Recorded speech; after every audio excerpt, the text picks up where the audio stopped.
qui ce matin a remis son rapport sur le déficit des retraites. 6 milliards d'euros aujourd'hui, 30 milliards dans 20 ans.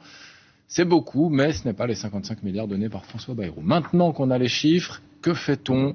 On en parle sur France Info. J'accueille sur le plateau Frédéric Souillot. Bonjour à vous, secrétaire général de Force ouvrière. Sylvie Pierre-Brossolette. Bonjour à vous, éditorialiste politique au Point. Et pour m'accompagner, Clémence Delabaume pour l'économie et Daïko Douy pour la politique. On va d'abord écouter les réactions de chacun et regarder peut-être aussi quelques points du contenu du rapport. C'est avec Maxime Laurent.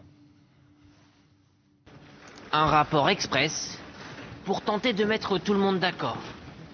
Ce matin à Matignon, Pierre Moscovici, président de la Cour des comptes, remet ses constatations à François Bayrou et promet de rétablir la vérité sur les chiffres. La démarche que nous avons entreprise, c'est qu'on puisse enfin inviter la totalité des parties prenantes à se saisir de la situation des retraites à partir d'une vérité établie la plus indiscutable possible. Le chef du gouvernement défend depuis plusieurs années une position minoritaire chez les économistes, estimant le déficit lié aux retraites à 55 milliards d'euros. Mais les conclusions de la Cour des comptes confirment plutôt le chiffre du Conseil d'orientation des retraites, avec un déficit immédiat de 6 milliards d'euros, qui pourrait dériver à 30 milliards d'euros dans les années qui viennent. Bon, je crois que c'est un rapport qui remplit la mission qui nous était impartie, c'est-à-dire de faire l'état des lieux, indiscutable. Le rapport d'une centaine de pages a également été remis aux partenaires sociaux et doit servir de base pour rediscuter de la réforme des retraites de 2023, qui avait repoussé l'âge légal de 62 à 64 ans. L'histoire du budget du déficit caché est écartée. J'ai envie de vous dire, passons aux choses sérieuses et c'est ce qu'on va faire à partir de la semaine prochaine. Mettre à contribution les dividendes et les revenus financiers des entreprises. Nous proposons de soumettre à cotisation l'épargne retraite, l'intéressement et la participation. L'ensemble de ces propositions permettrait d'ailleurs quasiment de financer la retraite à 60 ans, revendication qui est portée par la CGT. Politiques, syndicats et patronats devraient maintenant échanger pendant au moins 3 mois pour tenter de parvenir à un nouvel accord sur la question des retraites. Voilà donc pour les principales réactions. On prend maintenant la direction du ministère du Travail où se trouve pour France Info Éléonore Bailly. Ça y est Éléonore, tout le monde est sorti avec désormais les bons chiffres. Bonjour. Absolument, et on les a sentis très soulagés ce matin, les syndicats, parce qu'en fait, il y avait cette histoire de déficit caché. Pour eux, c'était vraiment la limite qu'ils n'auraient pas franchie. Pas question pour eux de se remettre à table s'il y avait un nouveau trou de 40 milliards d'euros à combler. Et alors, depuis que ça a été justement ce déficit, pas retenu par la Cour des comptes, on les a sentis soulagés. Soulagés et également très confiants, parce que les chiffres de ce rapport de la Cour des comptes, ils sont plutôt pas bons, avec des déficits importants dans les années à venir. Mais là, pas de problème, on a compris que tous les syndicats avaient des solutions à proposer. Et il y a même, je crois, Michel Degas de Force ouvrière qui a expliqué qu'il avait fait les comptes et que ça rentrait. Il y avait une autre tonalité malgré tout du côté du MEDEF, Patrick Martin, qui est sorti à toute vitesse. Après la réunion, il s'est engouffré dans sa voiture et il n'a répondu à aucune des questions des journalistes. Alors maintenant, ça y est, c'est parti. Les choses sérieuses vont commencer la semaine prochaine. À partir du 27, tous les syndicats vont se retrouver à nouveau et commencer à travailler. Merci Éléonore Bailly depuis le ministère du Travail. Clémence, François Bayrou parlait du constat le plus incontestable possible pour pouvoir commencer les discussions. Ça y est, on l'a ce constat et c'est pas celui de François Bayrou. Non, parce que François Bayrou, comme ça a été très bien dit dans le sujet, disait 55 milliards d'euros de déficit. Alors que le COR, le Conseil d'orientation des retraites, parlait d'un peu plus de 6 milliards en 2024 et entre 10 et 14 milliards, 10 et 15 milliards à horizon 2030. Donc effectivement, il y avait un écart énorme entre la vision du déficit versus François Bayrou et puis la vision du déficit versus Conseil d'orientation. Alors ce qui explique cet écart de chiffres, c'est que le COR prend en compte en fait la contribution de l'État au financement du système. Ce qu'il faut savoir, c'est qu'aujourd'hui, les cotisations sociales et les différents impôts affectés aux retraites, la CSG par exemple, la contribution sociale généralisée, ne permettent pas de payer l'ensemble des pensions, c'est-à-dire les 17 millions de pensions. Donc ce qui se passe, c'est que l'État et les collectivités sont obligés de remettre au pot de remettre au pot commun. Ce que nous dit la Cour des comptes, c'est que l'État finance les 17 régimes spéciaux à hauteur d'un peu moins de 8 milliards d'euros, mais surtout, l'État finance le régime des fonctionnaires à hauteur de 45 milliards d'euros en 2023 selon la Cour. Donc si on prend en compte... 45 plus 8 plus 6. 45 plus 8, on est autour de 50 milliards. Donc si on prend en compte effectivement ces subventions de l'État, oui, on a effectivement un déficit, comme le dit François Bayrou, d'une 50aine de milliards d'euros. Sauf que la Cour des comptes précise, attention, il ne faut pas comparer le régime de retraite des fonctionnaires et celui du privé, le régime général. Parce que ce n'est pas comparable. L'assiette de cotisation n'est pas la même, l'équilibre démographique n'est pas le même, il y a énormément de différences, donc on ne peut pas mélanger les choux et les carottes. Donc attention, le déficit, c'est bien 6 milliards, le déficit immédiat. 2025, ce sera 6,6 et ça va se creuser dans les années à venir. On en reparlera peut-être tout à l'heure. Et il y a cette phrase de Pierre Moscovici, il n'y a pas de déficit caché. Daïk, c'est un camouflet ou pas pour François Bayrou? Non. Ou pas vraiment? Alors, c'est un désaveu. Camouflé, il ne faut pas exagérer. Et puis en plus, Pierre Moscovici a l'élégance de dire que le chiffrage de François Bayrou est possible, qu'il a sa cohérence et sa légitimité. Simplement, c'est pas celui qu'il a retenu. Donc ça, c'est vrai que c'est un désaveu. C'est vrai que François Bayrou, depuis 3 ans, depuis qu'il y a ces débats autour de la réforme des retraites, avançait cet argument du déficit caché. Donc c'est vrai que politiquement, c'est un désaveu. Ça montre aussi, pour Pierre Moscovici, son indépendance par rapport à François Bayrou. Après, ça ne change pas fondamentalement le problème. Déficit caché ou déficit qui n'est pas caché, le système, la réforme des retraites, le régime des retraites, est en déficit. Et ça, c'est ce que dit le rapport, et c'est ça le principal. Ça va s'empirer. Voilà. En même temps, on le savait déjà. On savait déjà. Donc ça ne contredit pas le message que voulait porter François Bayrou. Ça contredit peut-être l'ampleur et un argument qu'avançait François Bayrou, mais ça ne change pas la vision qu'a celui-ci et le gouvernement du régime des retraites. Oh, mais Sylvie Pierre Brossolette, quand même, quand on parle de 55 milliards, ça paraît une montagne. Non, mais on ne parlait pas de la même chose. Il y a le coût des retraites sur les finances publiques. Le coût des retraites sur la dépense publique, elle est effectivement renchérie par la retraite des fonctionnaires qui est à la charge de l'État, donc nos impôts. Et donc là, les fonctionnaires ne bénéficient pas d'un système de répartition classique entre actifs cotisants et retraités. Donc c'est un autre système, c'est un prélèvement par l'impôt, c'est autre chose. Pour le grand public, entendre 55 milliards, parle de déficit, 55 milliards ou 6, c'est non mais bien sûr, mais quand François Bayrou est monté à la tribune à sa déclaration de politique générale, il a voulu attirer l'attention sur le fait que la France avait des déficits, avait beaucoup de dépenses qu'elle ne pouvait pas financer. Dans ces dépenses, il y avait la retraite des fonctionnaires qui montait un peu, qui pesait sur les déficits puisqu'ils payaient, on sort 50 milliards par an pour renflouer la retraite des fonctionnaires. Mais bon, revenons-en au sujet principal qui est le régime général pour les retraites. Effectivement, la situation est inquiétante. Elle ne peut pas ne pas l'être vu qu'on a un effet de ciseau. On a une population qui vieillit, il y a moins d'enfants à naître et donc il y a moins d'année en année, il y aura moins de cotisants pour plus de retraités. Donc il y a un enfant de 2 ans, on peut comprendre ça, il y a un problème. Sur après, comment on apporte une solution? Est-ce qu'on cotise plus? Est-ce qu'on travaille plus? Ou est-ce qu'on reçoit moins? Après, vous pouvez faire tout ce que vous voulez. Dire, on peut faire plus peser, cotiser plus les entreprises. Peut-être que les pensionnés les plus aisés soient un peu moins pensionnés en décrochant l'indexation. Cotiser. Alors, il y a la troisième solution, travailler plus longtemps. Visiblement, les Français sont très rétifs à ça, mais on est déjà sur cette pente avec la réforme Touraine, puisque d'année en année, on rajoute des années de cotisation nécessaires pour pouvoir avoir son taux plein. Donc après, il y a mais rapidement, cette réforme, non. Alors, même la récente de 2023 des 64 ans a tout catalysé, puisque effectivement, c'est ce qu'il y a de plus brutal et qui rapporte le plus vite de l'argent dans les caisses. Alors, est-ce que les partenaires sociaux vont trouver une solution plus douce pour y arriver, pour arriver à un équilibre? Mais il me semble quand même qu'il y a un problème de refinancement. Bon. Donc, on a beaucoup de questions à poser à Frédéric Souillot, ça tombe bien. Beaucoup de questions à vous poser, secrétaire général de Force Ouvrière. Comment vous avez accueilli déjà ce rapport de la Cour des comptes? On a l'impression quand même, quand on voit les sourires de chacun à la sortie du ministère du Travail, que ce désaveu de François Bayrou, déjà, ça vous donnait un petit sourire. Mais disons qu'on le connaissait avant. Les chiffres, on les connaît. Le Conseil d'orientation des retraites. Alors, pour rallonger un peu, et puis que le rapport de Pierre Moscovici passe mieux dans l'état d'esprit du Premier ministre, il a mis 2035, oui, 2040 dans les chiffres.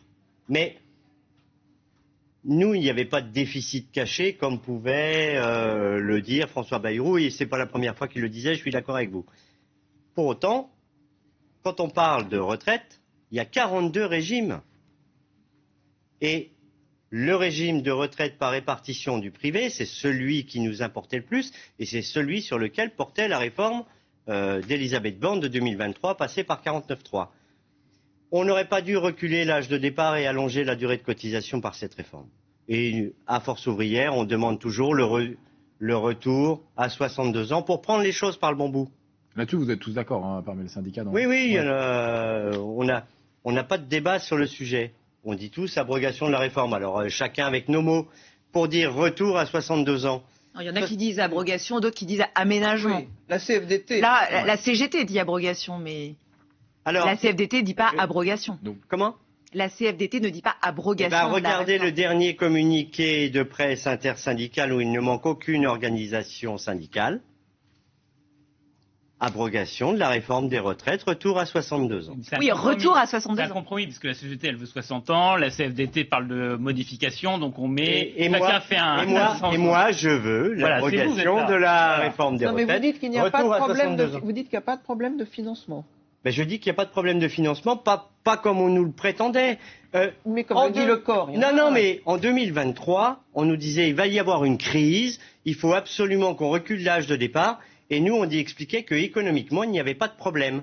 Oui, 6 milliards aujourd'hui, à la hauteur de la dette publique de 3 000 milliards d'euros, ben, désolé, c'est une belle somme, mais c'est l'épaisseur du trait. Et si on augmente de 10 points le taux d'emploi des 55-64 ans, c'est pas moi qui le dis, c'est Jean-Hervé Lorenzi, la charte des économistes ex-Marseille, qui sont loin d'être des économistes atterrés. Là, vous n'êtes pas le seul, hein. On l'entendait aussi dans les réactions à la sortie. C'est le travail des seniors pour vous qui va sauver ce système ? Mais non, c'est le taux d'emploi en général, parce que quand on nous dit on est d'accord, il faut travailler plus longtemps, mais faisons travailler déjà ceux qui sont en activité. Quand 50% de ceux qui liquident leur retraite aujourd'hui ne sont plus en emploi, entre 110 000 et 120 000 par an sont à l'assurance chômage. 18 000 d'entre eux sont au RSA, parce qu'ils ont perdu leur emploi à 55 ans, qu'ils n'ont pas eu de reconversion, qu'ils n'ont pas été formés, qu'ils ont utilisé les minima sociaux, ils le cachent même à leur famille.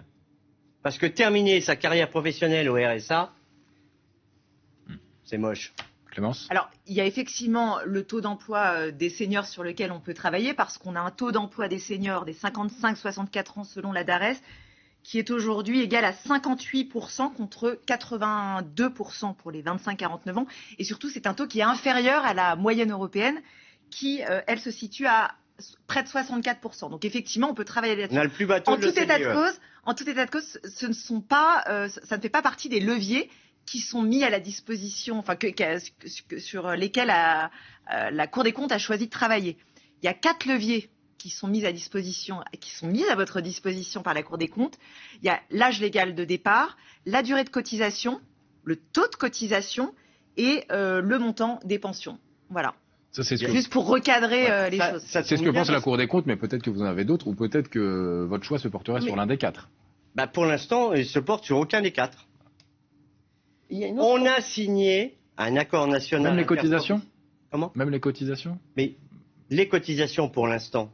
Réfléchissons, augmentons le taux d'emploi des 55-64 ans et le taux d'emploi en général. Mais ça se décrète pas quand même. Eh bien, justement, comment vous pouvez obliger Comment vous maintenez les seniors en emploi dans ce cas-là ? Quelle est votre solution pour faire ça ? Eh bien, on avait commencé à discuter de pacte de la vie au travail l'année dernière. On s'est arrêté parce que la retraite progressive n'était... Le gouvernement, l'exécutif de l'époque, sous Gabriel Attal, ne voulait pas en entendre parler.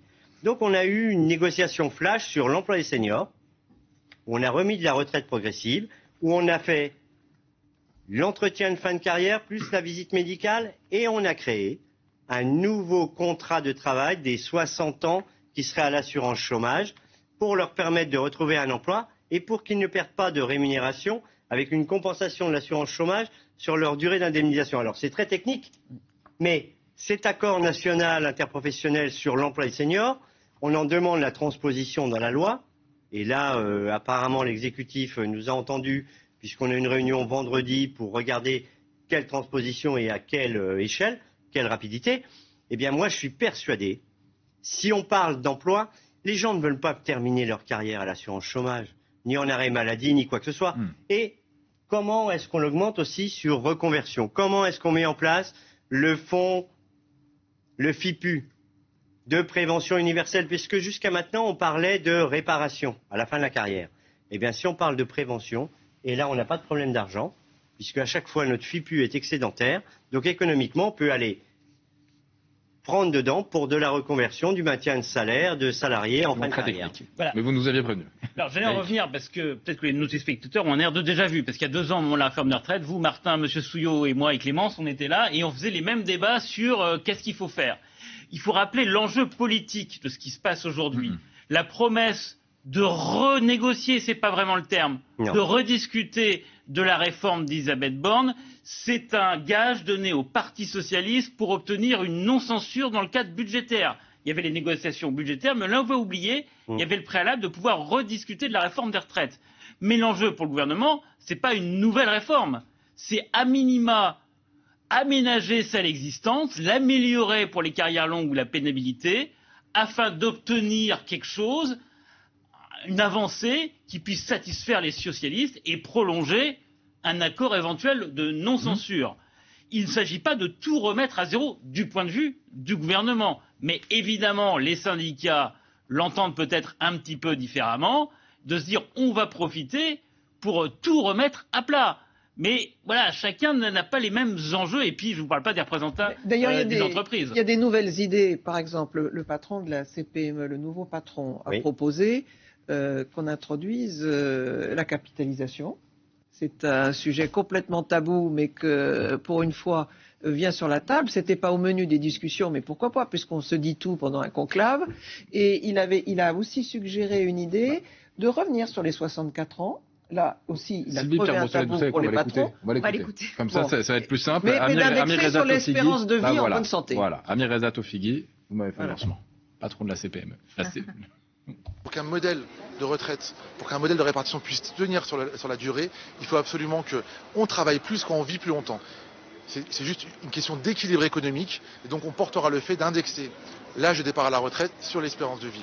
Nous, on n'est pas là pour parler de quelques paramètres et revenir sur le sujet dans 5 ans. On est là pour redonner confiance dans le modèle social, on est là pour redonner confiance dans ce modèle par répartition qui va droit dans le mur si on ne prend pas des décisions qui sont, oui, peut-être difficiles, mais courageuses. Donc Clémence, ça c'est l'une des propositions. Hein. Oui, effectivement, c'est l'une des propositions. Et puis par ailleurs, il a proposé, comme vous l'avez très bien dit, de compléter le système par répartition, par un soupçon de capitalisation. Alors, on va quand même rappeler ce que c'est que la retraite par capitalisation. C'est quand vous placez de l'argent sur les marchés financiers pendant un certain nombre d'années, et quand vous partez à la retraite, ça vous fait un petit pécule pour compléter votre retraite de base. Ça existe déjà, ça existe dans le public. Et effectivement, c'est la proposition non seulement du MEDEF, mais aussi de la CPME pour sauver en partie le système. Dans le détail, qu'est-ce qu'il dit le nouveau patron de la CPME? Il dit on pourrait soit supprimer 3 jours fériés, soit travailler 1 heure de plus par semaine. Ouais.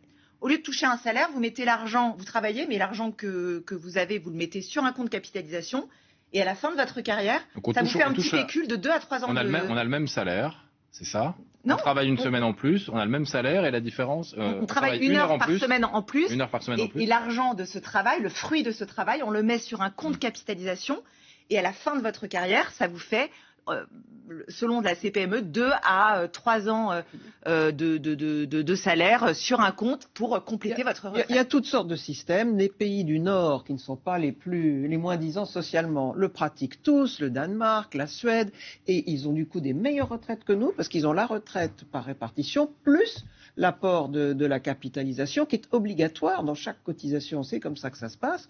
Et ils ont du coup des retraites mieux assurées et plus élevées. je pense que c'est pas quelque chose vraiment à enlever comme ça en disant c'est dégoûtant, c'est capitalistique, c'est les fonds de pension américains. Non, ça peut être organisé de manière garantie par l'État et que ce soit très juste pour tout le monde. Donc je pense qu'effectivement il va y avoir un peu une foire aux idées dans ce conclave et pas juste rester sur les 3 ou 4 rails indiqués par la Cour des comptes qui sont les rails classiques.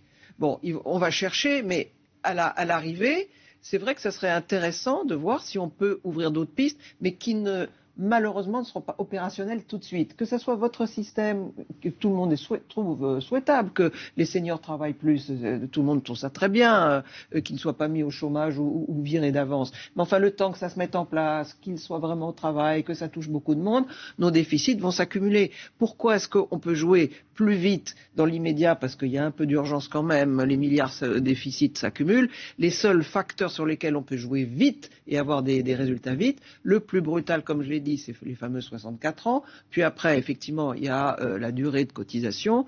Et puis enfin, effectivement, malheureusement, il y a les autres solutions qui sont baisse des pensions ou augmentation des cotisations. Rien de tout ça n'est très souhaitable. Il faut prendre le moins mal, le moins douloureux, mais il ne faut pas se voiler la face. Il n'y a pas de l'argent magique. Les gens vieillissent. Et donc, s'ils veulent des retraites, comme notre génération en bénéficie ou va encore en bénéficier quelque temps, il va falloir changer des paramètres. Frédéric Souillot.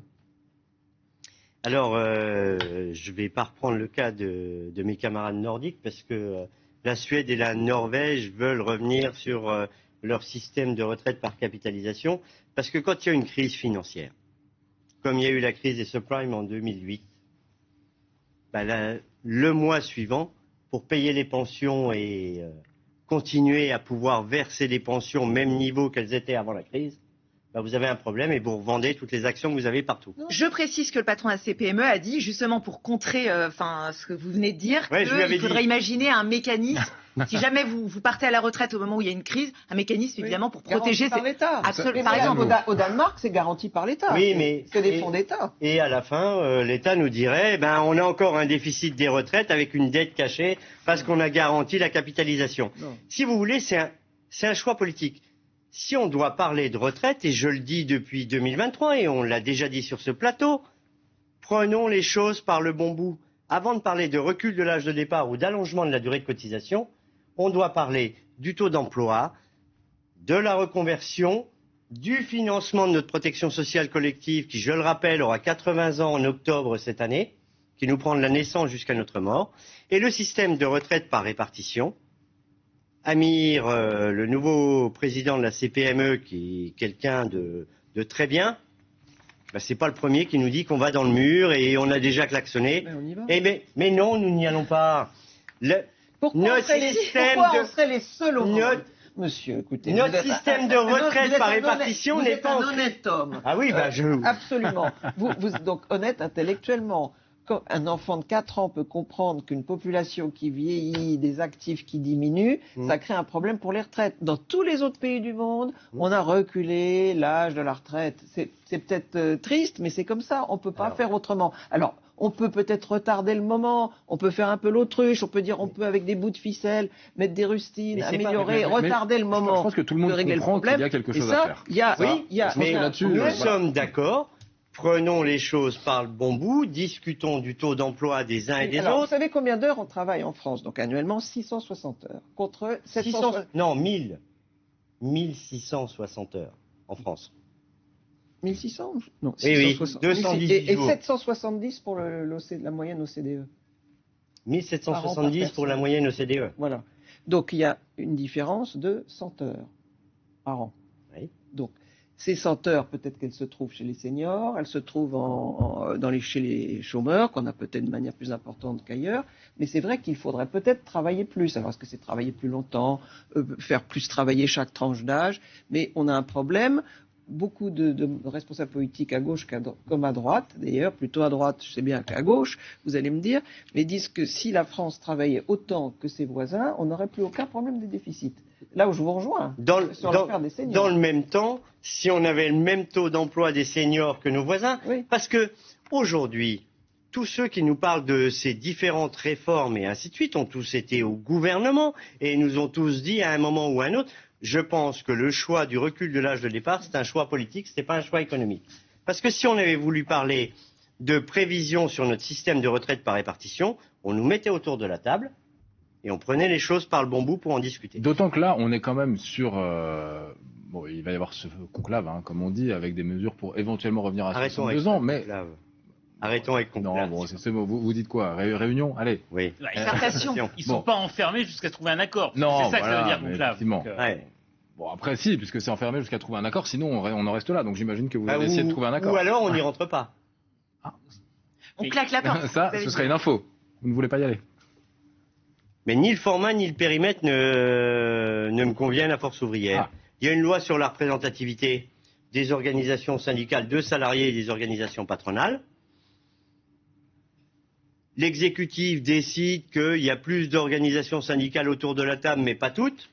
Et il décide que dans cette réunion de concertation, on va y compris parler de la retraite des agriculteurs, y compris parler de la retraite des indépendants, parler des régimes de retraite des fonctionnaires.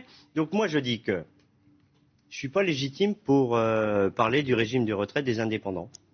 Ça ne me regarde pas, en tant qu'organisation syndicale. Je ne suis pas légitime pour parler de la retraite des agriculteurs. Des salariés agricoles, oui, mais là ils sont dans le système de retraite par répartition. Et puis, si maintenant l'exécutif abroge sa loi sur la représentativité, il invite qui veut. Mais il y a des organisations syndicales représentatives. Donc vous demandez quoi pour y aller? Je demande que Là aujourd'hui, vous n'êtes pas sûr d'y aller. Ça commence quand? La semaine prochaine? Oui. Vous n'êtes pas sûr d'y aller? J'y suis déjà pas allé ce matin pour dire une chose très simple. Ni le format ni le périmètre ne me conviennent. Quelqu'un devait faux qui était. Bah, évidemment. Oui, non, mais quand vous n'êtes pas allé, il est faux, il était. Voilà. Oui, vous n'êtes pas allé, vous, le patron, mais voilà.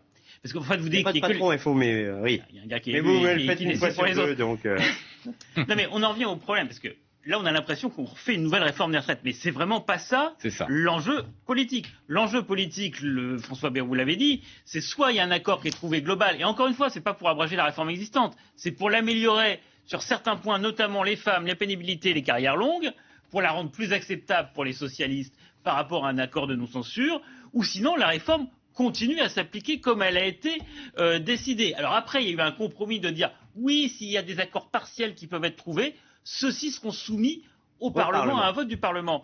Mais il faut savoir que dès que vous commencez à discuter un vote sur les réformes des retraites, ou même sur un aspect de cette réforme des retraites, aussitôt pour François Bayrou, vous avez un risque d'une motion de censure qui puisse passer si jamais vous proposez un 49.3 ou même de façon spontanée, parce que le NFP, les partis de l'ancienne NFP et le RN peuvent trouver un accord pour renverser François Bayrou, parce que tous veulent l'abrogation de la réforme des retraites. Or, ce n'est pas ce qui est prévu au programme pour le gouvernement, y compris à l'issue de ces 3 mois de conclave ou de réunion hebdomadaire. Donc voilà, encore une fois, on ne refait pas tout le système de la réforme des retraites. Si les partenaires sociaux arrivaient quand même à un accord sur les points de pénibilité, statut des femmes, enfin les points, disons, sectoriels de cette réforme des retraites, plus un tout petit bouger, comme on dit aujourd'hui, pour abandonner le 64 ans qui est devenu le symbole de cette réforme, en disant que ça sera plutôt 63 ans ou 63 ans et demi,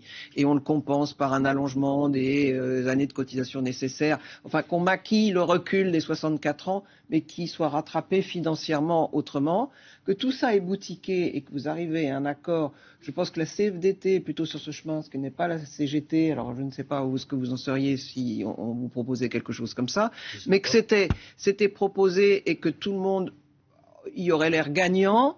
Est-ce que il pourrait y avoir vraiment censure sur ce point si, sortant d'un conclave social où tout le monde s'est mis d'accord sur des améliorations, on rejetait cet accord? Ça, c'est le pari politique. Oui, c'est le pari politique. Sauf que ce que voilà. dit, et Clémence va me confirmer, ce que dit Pierre Moscovici, la mission Flash, parce qu'il fait les scénarios où on change la durée de cotisation ou l'âge légal de départ d'1 an. Il n'étudie pas les scénarios 60 ans ou 67 ans, par exemple, qui sont les 2 bornes extrêmes. Il fait un petit bouger comme ça 1 an, et grosso modo, Clémence... On a l'impact d'ailleurs. On a l'impact, et j'ai envie de vous dire... Je caricature un petit peu, je simplifie, mais ça change pas grand-chose. On est dans les épaisseurs du trait. Alors, si ça rapporte plus, ça rapporte... Oui, pas énormément. Qu'est-ce que ça coûterait, Clémence? Effectivement, le pilier âge légal de départ, la Cour des comptes l'a exploré. Et donc, ce que nous dit la Cour des comptes, c'est que si on avance l'âge légal de départ de 64 à 63 ans, ça coûterait, et vous allez le voir sur votre écran, 5,8 milliards en 2035. Tout à l'heure, c'est que c'est dans l'épaisseur du trait par rapport au déficit. Sachant que les retraites, c'est 400 milliards d'euros. Voilà. Et si au contraire, on recule cet âge de 64 à 65 ans... C'est aujourd'hui les 6 milliards. En 2035, c'est plus. C'est en 2035. Oui, voilà. Et si on recule au contraire cet âge de 64 à 65 ans, ça rapporterait jusqu'à 8,4 milliards d'euros en 2035. Si la mesure s'applique à partir de la génération née en 60. C'est un meilleur impact tout de suite, mais ça se dilue dans le temps parce que la balance démographique est de toute façon défavorable, puisqu'il y aura plus... Donc il faut revenir à 62 ans, abroger cette réforme, prendre les choses par le bon bout et de parler de tout le reste. On a une solution pour discuter de tout le reste. Voilà. Vous avez quand même un problème où vous accumulez. Vous dites 8 milliards, c'est l'épaisseur du trait, etc. À force d'accumuler les 8 milliards ici, les 5 milliards là, non mais les déficits de la France, il y en a partout. Et c'est ce qui fait que nous payons des intérêts de la dette qui seraient quand même mieux utilisés dans nos hôpitaux, dans nos forces de sécurité. On va avoir besoin de beaucoup d'argent. Il vaudrait mieux que le déficit des retraites ne soit pas aussi coûteux en termes d'intérêt de la dette. Il vaudrait mieux mettre l'argent ailleurs. Donc réglons le problème. Bien sûr. Ça paraît, tous les autres pays européens autour avant Covid et avant le quoi qu'il en coûte, 50 milliards d'allègement total de cotisations pour les entreprises sans aucune conditionnalité. 49,7.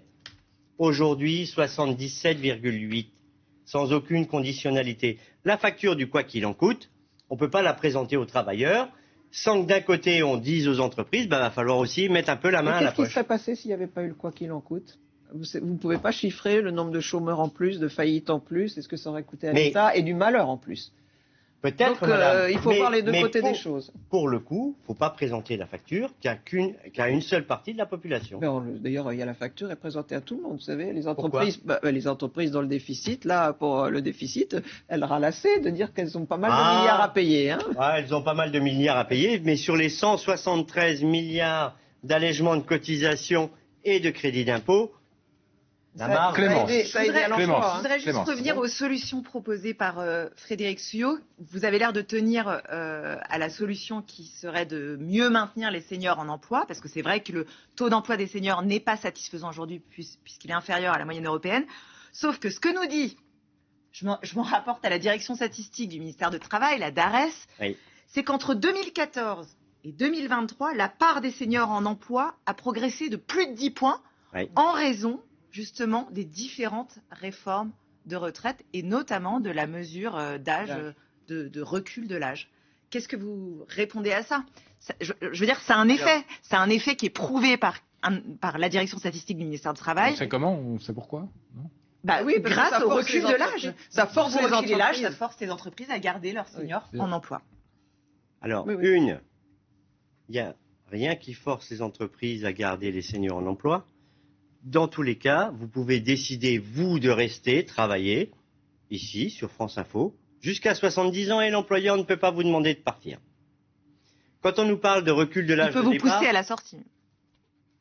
Il vous pousse comment à la sortie ? Il faut qu'il vous licencie, donc pour tout cela, ou qu'il y ait une rupture conventionnelle, mais il faut que vous l'acceptiez et tout cela. Donc, en France, la date de départ, vous pouvez aller jusqu'à 70 ans. Moi, je viens du privé. Je peux rester jusqu'à 70 ans. Et personne ne pourra me mettre à la retraite.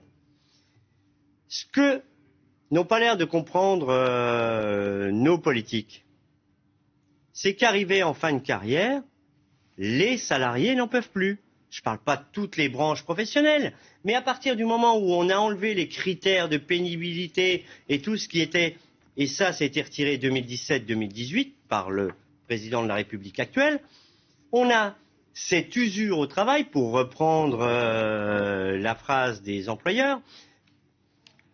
Le recul 2014, c'était une des réminiscences de la réforme de 2012 qui repoussait de 60 à 62. Et on nous avait dit que c'était la panacée universelle, on était tranquille pour les 50 prochaines années. Les allègements de cotisations à l'époque, ça représentait moins de 30 milliards d'euros. Aujourd'hui, on a plus que doublé les allègements de cotisations aux entreprises sans aucune conditionnalité. La première conditionnalité qu'on peut mettre pour que les entreprises gardent les seniors d'entreprise, on regarde leur taux d'emploi à un instant T, le taux d'emploi des 55-64 ans, s'il baisse, on réduit la conditionnalité des aides publiques. La CGT, quelque chose qui m'a marqué quand Sophie Binet est sortie, elle parle, pendant... Bon, je reprends ce terme de conclave, même si elle le rejette aussi. L'idée pour elle, ce serait de trouver seulement 10 milliards pour financer l'abrogation de la réforme des retraites et pas d'autres solutions. Vous êtes d'accord là-dessus ou pas? Ben, c'est ce que je dis, si on augmente le taux d'emploi des 55-64 ans, non mais c'est pas moi qui le dis, c'est Lorenzi qui le dit, il l'écrit. C'est par rapport à ce que dit Madame Binet. Madame Binet a d'autres propositions. Elle veut taxer les dividendes. Voilà, c'est pas les mêmes solutions. C'était ça. Ce que voulait dire ma petite mimique, c'était ça. C'était pas du tout sur ce que vous avez. Alors après ça, la CGT a dit qu'elle sortirait ses revendications et ses propositions la semaine prochaine sur le sujet. Ah, là, on a déjà donné déjà. Nous, les nôtres, elles sont les mêmes depuis 2023. Prenons les choses par le bon bout. Parlons anticipation, prévention. Plutôt. Donc pour vous, il faut supprimer les allègements de charges, les allègements de cotisation. Est-ce que oui, les conditionner ou les supprimer? Non, mais quand vous demandez un crédit d'impôt parce que vous faites des réfections de travaux chez vous, on vous demande bien de justifier sur ce que vous avez fait comme travaux. Sinon, vous n'avez pas le crédit d'impôt. Ou alors, les finances publiques reviennent vous voir et vous disent vous nous avez roulé. Là, aujourd'hui, on fait allègement total de cotisation jusqu'à 1,6 SMIC, sans aucune conditionnalité. Et quand on nous dit, c'est pour notre balance du commerce extérieur, les emplois de service, ceux-là, ils ne sont pas externalisables. Que ce soit sur le ménage, la sécurité et le reste. Et pourtant, ce sont bien des plus bas salaires, ce qu'on appelait pendant le Covid, ceux dont on en avait tous besoin et on en a encore tous besoin aujourd'hui. Eh bien, 1,6 SMIC allègement total de cotisation patronale sans aucune conditionnalité, ça n'est pas possible. En rajoutant des charges, en rajoutant des impôts... Vous appelez ça des charges, moi j'appelle ça des cotisations. Vous n'allez pas, sur les entreprises, vous n'allez pas favoriser l'emploi. Tous ces services qui bénéficient de ces aides, ils peuvent du coup un peu plus employer de personnes, faire démarrer des gens. Si vous dites que leurs cotisations sont plus élevées, ils emploieront un peu moins. C'est un équilibre général. Dans un contexte économique dégradé où les défaillances d'entreprises se multiplient. Il faut tenir compte de tout. Et moi, j'ai un peu du mal à comprendre pourquoi tout le monde n'arrive pas à admettre qu'on va vivre plus longtemps et que l'espérance de vie en bonne santé, ce qui est une bonne nouvelle, a reculé de 10 ans. Il y a 20 ans... Si, mais certains vont vous dire on a qu'à en profiter pour mieux vivre plus longtemps à la retraite. Oui, mais les plus belles années de la retraite sont les premières. L'espérance de vie en bonne santé, depuis 2014, elle stagne. L'espérance de vie en bonne santé recule... Non, mais moi, j'en reviens toujours à la vision politique. Parce que là, on a l'impression qu'on refait à nouveau le débat comme il y a 2 ans. Mais qu'est-ce que nous dit finalement le rapport de M. Moscovici et le danger pour le gouvernement d'avoir un peu mis la main dans reparler de cette réforme 2 ans après qu'elle a été adoptée au forceps par 49.3, simplement c'est de dire que cette réforme ne sert pas à grand-chose, la réforme d'il y a 2 ans. C'est ce que dit un peu... Son effet est limité, en tout cas. Son effet est limité, voilà. Quand on voit le coût politique de cette réforme, y compris dans la dissolution qui s'est produite et dans le faible score de la majorité et du socle macroniste, on se dit, et que finalement elle a été le fruit de tellement de compromis déjà pour aboutir. Vous allez nous parler d'une réforme totale du système. Non, mais qu'à un moment, ce débat-là... Non, mais à un moment, ça va arriver. Non, mais à un moment, il faut qu'il soit tranché par une nouvelle présidentielle. Je suis d'accord avec Daïk. Le problème ne sera traité qu'en 2027. Là, on va sortir du conclave, sans doute avec des rustines, un compromis, parce que tout le monde a intérêt quand même à ce que ça ne pète pas, qu'on aille dans la situation en plus mondiale où on est. C'est pas le moment de se repayer une crise méga, quand chacun, avec un petit effort et un compromis, peut encore durer 1 an ou 2. Et on verra en 27, ce grand débat sera tranché à ce moment-là. On verra si par exemple Édouard Philippe, qui nous promet un programme massif, osera dire ce qu'il a envie de dire, c'est-à-dire que le niveau des retraites doit baisser de 3 points dans le PIB, comme l'Allemagne l'a fait dans les années Schröder, comme beaucoup d'autres pays l'ont fait. Est-ce que c'est ça la piste? Est-ce que c'est autre chose? Est-ce que c'est la vôtre? Mais il y aura des pistes lourdes à ce moment-là à trancher, et effectivement, c'est une présidentielle qui peut trancher ça. Et le grand tort d'Emmanuel Macron, qui avait démarré en début de premier mandat sa fameuse réforme à points qui s'est enlisée à cause des crises, du Covid, etc., qui a voulu recommencer la réforme plutôt en fin de mandat, ça marche pas. Il faut l'onction du suffrage universel sur une réforme claire, et à ce moment-là, on y va la première année et on règle les choses, mais avec un mandat du peuple. Vous la voyez revenir, vous le voyez revenir, le débat sur la réforme à points ou pas, sur la retraite à points? Alors moi je suis encore d'accord. La facture de la réforme des retraites de 2023, c'est ce qui fait en partie les résultats de l'élection européenne et en partie après le résultat de l'élection législative. Et vous avez raison quand vous dites que une grande partie du Parlement a été élue sur abrogation de la réforme des retraites. Pas que, mais ils ont la majorité absolue, d'ailleurs, quand ils décident de se mettre ensemble pour voter la censure. D'ailleurs, dans leur niche parlementaire, ils ont les uns et les autres porté l'abrogation de la réforme des retraites. Et il y a même encore une niche parlementaire du Parti communiste qui arrive au mois de juin et qui va dire abrogation de la réforme des retraites. C'était même dans le projet de loi de finances de la sécurité sociale. Mais voilà. Pour le coup, prenons les choses par le bon bout. Non, mais on a compris. On a beaucoup entendu celle-là.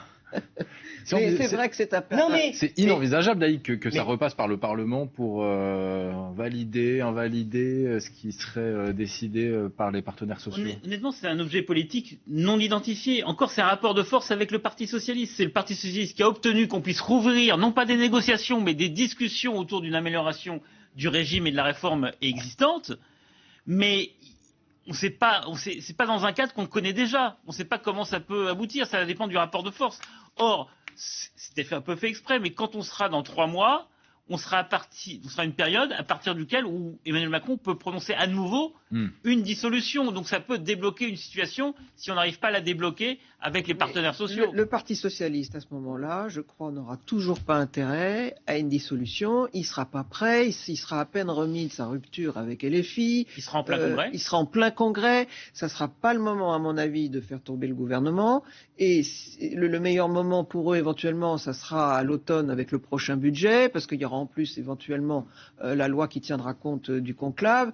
Et là, on sera à 6 mois des municipales. On dira, bon, on est reparti.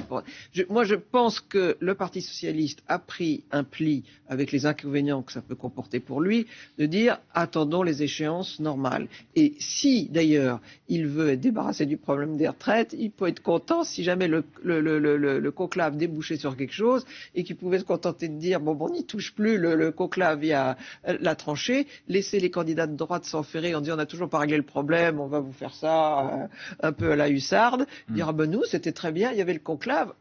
Tous les scénarios sont possibles. Parce que c'est vrai que, comme le disait Michel Rocard, les retraites, il y a de quoi faire tomber 10 gouvernements. Donc avant de le toucher, on y va généralement prudemment. Vous demandez aux politiques de vous laisser travailler tranquille là pendant 3 mois? Moi, ce que je demande aux politiques, c'est de redonner la place qui doit être la sienne à la négociation collective. Mais je le dis depuis longtemps. Et je le disais déjà après là, le... Pas le cas. 3 mois de discussion. Il n'était pas obligé, Alors, non, mais peut-être politiquement sur la table aussi mais la question de la gouvernance. Le Premier ministre, il a fait un coup de poker en se disant je vais éviter l'émotion de censure, je vais éviter tout ça. Moi, je suis pas là pour mettre une rustine de plus sur une jambe de bois. Je suis là pour parler de l'évolution de notre protection sociale collective, de son financement, de son équilibre et tout cela. Mais ça, on ne sait le faire qu'entre interlocuteurs sociaux. Regardez ce que l'on fait sur nos retraites. Vous n'avez pas les mêmes idées. Vous avez le même but, mais pas forcément les mêmes moyens d'y parvenir. Oui, mais entre patronat et organisation de salariés. Mais in fine, on arrive à trouver des accords. Regardez sur l'assurance chômage. On trouve bien des conventions d'accord sur l'assurance chômage. Sur les retraites complémentaires, les réserves qui font rêver tous les gouvernements qui passent. Régime excédentaire, oui. Mais vous imaginez que dans 3 mois, il n'y a pas d'accord? Ce qui se passe dans ces régimes complémentaires, c'est qu'on baisse quelquefois les pensions. Frédéric Fillon, vous imaginez qu'il n'y ait pas d'accord dans 3 mois ou pas? Oui. C'est possible? Mais c'est pas possible qu'il y ait un accord. C'est pas possible qu'il y ait un accord à partir du moment où on ne va pas vouloir revenir sur l'âge. Parce que d'un côté, les employeurs disent qu'il faut le conserver, les organisations syndicales disent, alors hormis Amir de la CPME qui dit on peut peut-être regarder pour les 64 ans, Mais c'est pas possible qu'on ait un accord.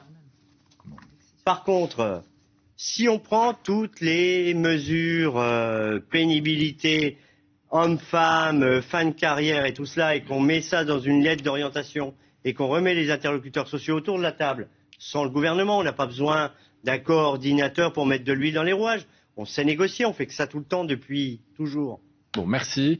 Début de ces 3 mois, donc la semaine prochaine, on verra si Frédéric Souillot est présent. Merci à tous les quatre, donc Frédéric Souillot, Sylvie Pierre Boursolette, Clémence Delabaume, Daïk Audouy d'avoir participé à ce débat. On sera à l'Elysée dans quelques minutes.